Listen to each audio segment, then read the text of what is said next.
Et bonjour à tous, alors bienvenue dans cette vidéo où nous allons revenir un peu, parce que j'ai pas eu le temps des deux très grosses arrivées de l'IA la semaine dernière, avec DeepSeek qui est 3.1, donc une version mise à jour de DeepSeek V3 qui donne de grosses performances, et évidemment le nouveau SOTA des IA avec Gemini 2.5 Pro qui a absolument cramé tous les autres IA avec du napalm, tellement il est performant. Il est insane en fait. Il est vraiment génial et c'est incroyable que ça vient de Google. En fait, Google, c'était toujours une blague. Moi, j'ai toujours apprécié Google parce que l'infrastructure, elle est excellente. Euh, Ils sont vraiment généreux sur les API gratuits. Leur prix même, ils sont vraiment pas chers, hein. Ils sont au niveau des DeepSeek. Mais ça pue la merde. Ça pue, c'était toujours une blague Gemini. Et Gemini 2.0 Pro, le 2.0 Pro euh, qu'ils avaient lancé il y a quelques semaines maintenant, c'est en décembre, eh ben, il avait une particularité. Vous lui donnez une commande, vous lui donnez genre un code à faire. Il le faisait en un temps record, mais il ne faisait que 10% du code. Mais voilà, ça a toujours été là caractéristique de Gemini, c'est qu'il est très affirmatif. C'est que, ouais, non, c'est terminé, alors qu'il n'a rien foutu, en fait. C'était vraiment une blague, en fait. Et là, le 2.5 Pro est arrivé. Et c'est pour ça que la tactique de Google, elle est géniale, parce que, comme ils sont généreux avec les API, tout le monde l'utilise.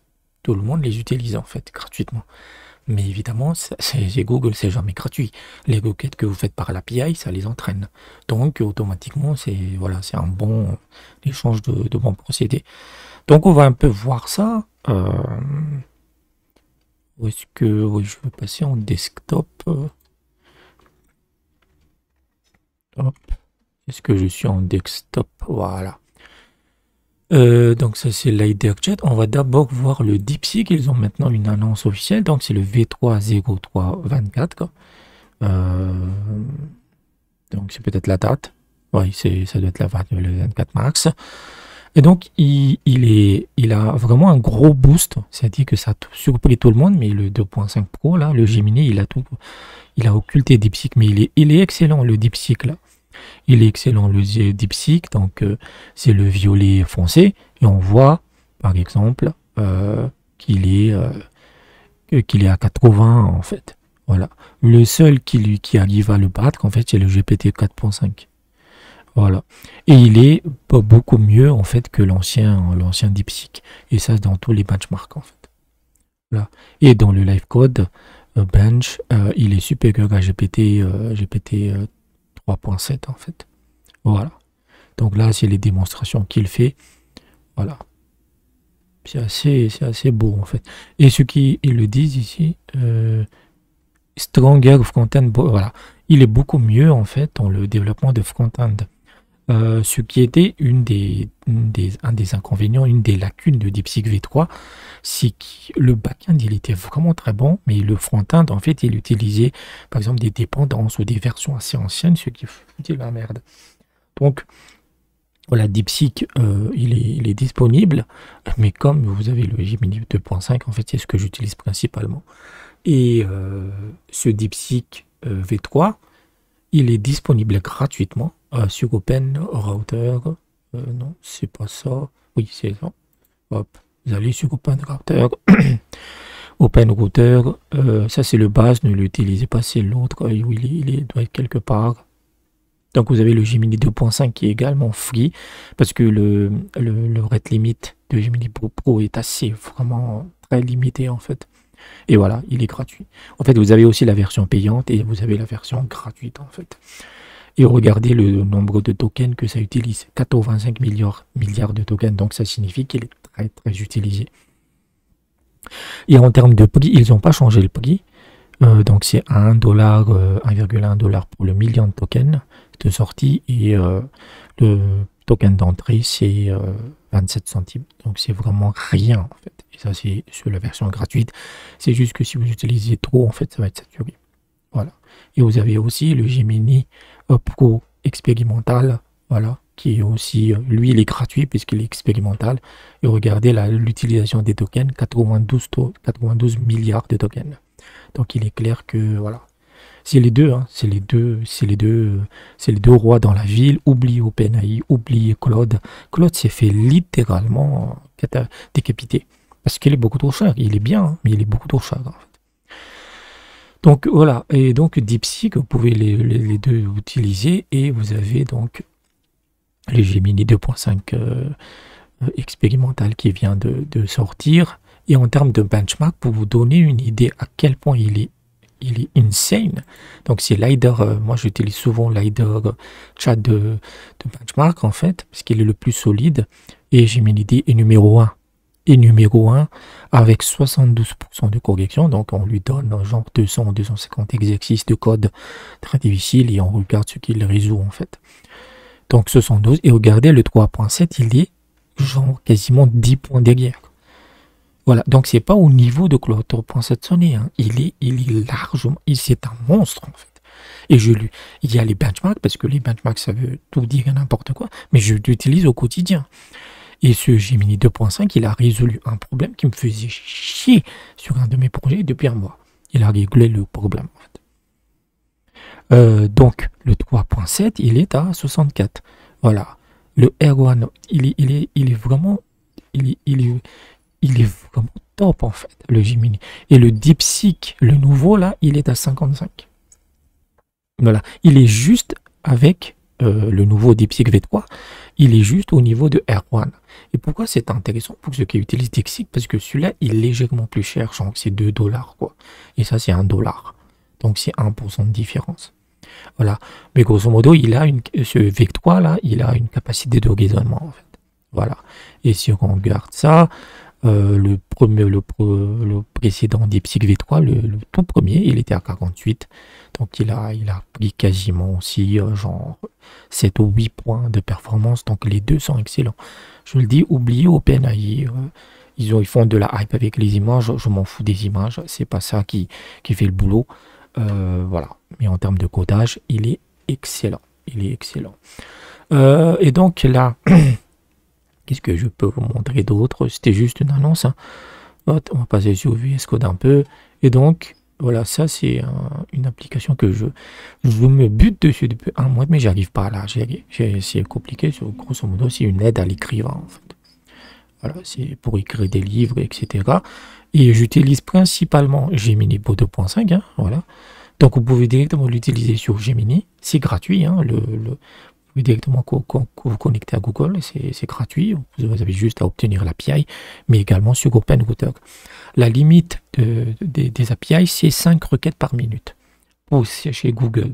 Donc c'est 5 requêtes par minute, en sachant que dans GoCode, vous pouvez, doit être quelque part ici, configurer en fait la demande des API. Tac, tac, limite de débit. Voilà, en temps minimum entre les requêtes AP pour éviter que ce soit saturé. Voilà. Donc ça vous permet de configurer le truc. Donc ça c'est en train de créer. Et en fait je me butais. On va le lancer. Je ne sais pas s'il est lancé. Il est lancé là. Voilà. Et donc ça c'est... Oui non mais je sais c'est ça. Mais je viens juste de commencer parce que en fait...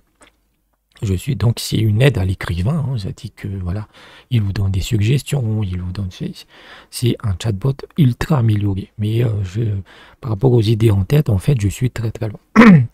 Et donc, avant l'arrivée de Gemini 2.5, j'utilisais DeepSeek V3, j'utilisais parfois le Claude 3.7, et en fait, il n'arrivait pas à régler un problème majeur, c'est que vous avez cette interface et vous avez différents fournisseurs d'IA. Mistral, voilà. Et il n'arrivait pas à le coder. C'est-à-dire que je veux sélectionner Google Gemini, donc ça c'est le fournisseur, et tous les modèles qu'il propose. Ouais. Et depuis un mois, je me butais dessus, ça foutait la merde, ça marchait pas. 2.5 arrive, en 2 jours, il règle le problème. Je vous le dis, voilà. Il est allé même plus loin en fait. Donc il doit être clair quelque part là. Et il faut que j'essaie de me mettre un champ de recherche ici. Voilà, le 2.5. Donc si je tape une phrase ici, il était une fois un robot nommé Gemini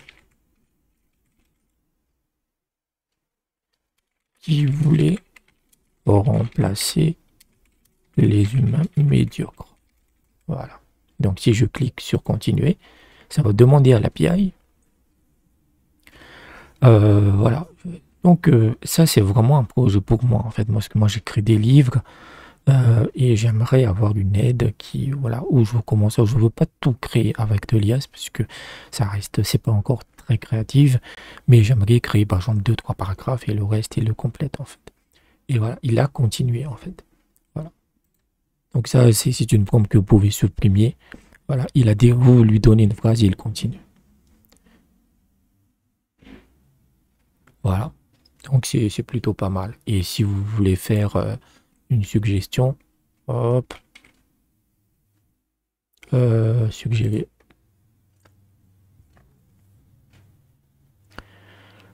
Et il va aussi proposer le truc. Et même pas ça, hein, mais juste la récupération des listes de modèles, quoi. Aucun n'y arrivait. Ça me faisait chier. Et là, j'avance un peu plus. En fait, quand vous codez avec Gemini 2.5, vous avez vraiment l'impression. Donc là, c'est plus des suggestions de phrases. Voilà. Donc, je suis en train de travailler dessus. Je ne sais pas si je le publierai, parce que c'est surtout pour moi, en fait. Mais je suis très, très content. Une autre, je pense que j'ai terminé là. Ouais. Je vais revenir en webcam. Hop. Toc. Donc voilà, n'hésitez pas. Les deux meilleures IA dans le monde aujourd'hui sont gratuites. Donc n'hésitez pas à en profiter. Voilà.